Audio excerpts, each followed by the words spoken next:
Di sebuah desa terpencil, hiduplah seorang janda tua bernama Mbok Sarni. Ia sangat kesepian karena tidak memiliki anak. Setiap hari, Mbok Sarni berdoa kepada Dewata agar diberi seorang anak.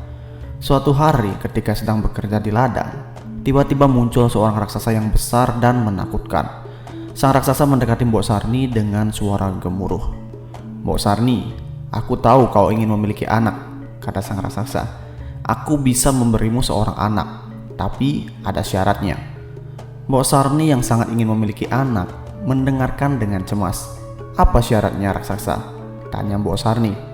"Aku akan memberimu seorang anak, tapi ketika anak itu sudah besar, kau harus menyerahkannya kepadaku untuk kumakan," jawab sang raksasa dengan tawa mengerikan. Meskipun takut, Mbok Sarni yang sudah lama mendambakan anak setuju dengan syarat itu. Raksasa itu kemudian memberi Mbok Sarni sebuah biji mentimun. "Tanamlah biji ini dan kau akan segera mendapatkan seorang anak," kata raksasa itu, lalu pergi meninggalkan Mbok Sarni. Mbok Sarni segera menanam biji mentimun tersebut di kebunnya. Ajaibnya, tidak lama setelah ditanam, biji itu tumbuh dengan cepat menjadi tanaman mentimun besar. Di antara daun-daunnya yang hijau, ada satu buah mentimun berwarna keemasan yang sangat besar. Dengan hati-hati, Mbok Sarni memetik mentimun emas tersebut. Saat dibelah, betapa terkejutnya ia menemukan seorang bayi perempuan yang cantik di dalamnya. Mbok Sarni sangat bahagia dan menamai bayi itu Timun Mas.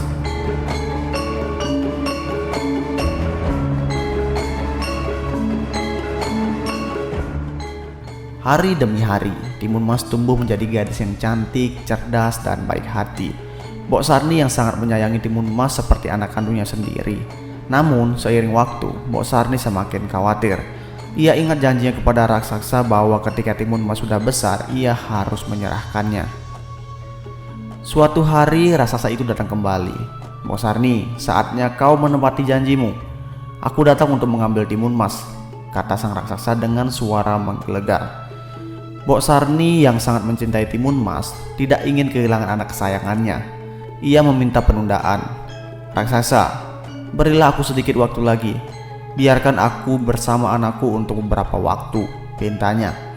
Raksasa itu setuju, tetapi memperingatkan bahwa ia akan kembali segera. Dengan hati yang berat, Mbok Sarni mencari cara untuk menyelamatkan Timun Mas.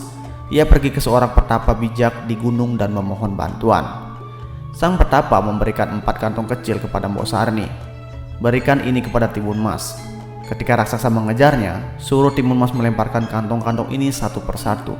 Setiap kantong akan menjadi rintangan untuk raksasa, jelas sang petapa. Tak lama kemudian, raksasa itu kembali datang untuk mengambil Timun Mas. Mbok Sarni dengan berat hati menyuruh Timun Mas melarikan diri dan membawa ke-4 kantong itu. Ketika raksasa menyadari Timun Mas kabur, ia marah dan mulai mengejarnya. Dalam pelariannya, Timun Mas melemparkan kantong pertama yang berisi biji mentimun.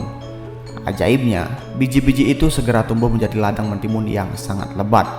Namun raksasa itu berhasil melewati ladang tersebut. Timun Mas lalu melemparkan kantong kedua yang berisi jarum-jarum bambu. Dalam sekejap, jarum-jarum itu berubah menjadi hutan bambu yang tajam dan tinggi. Raksasa kesakitan ketika melewati hutan bambu itu, tapi ia tetap mengejar.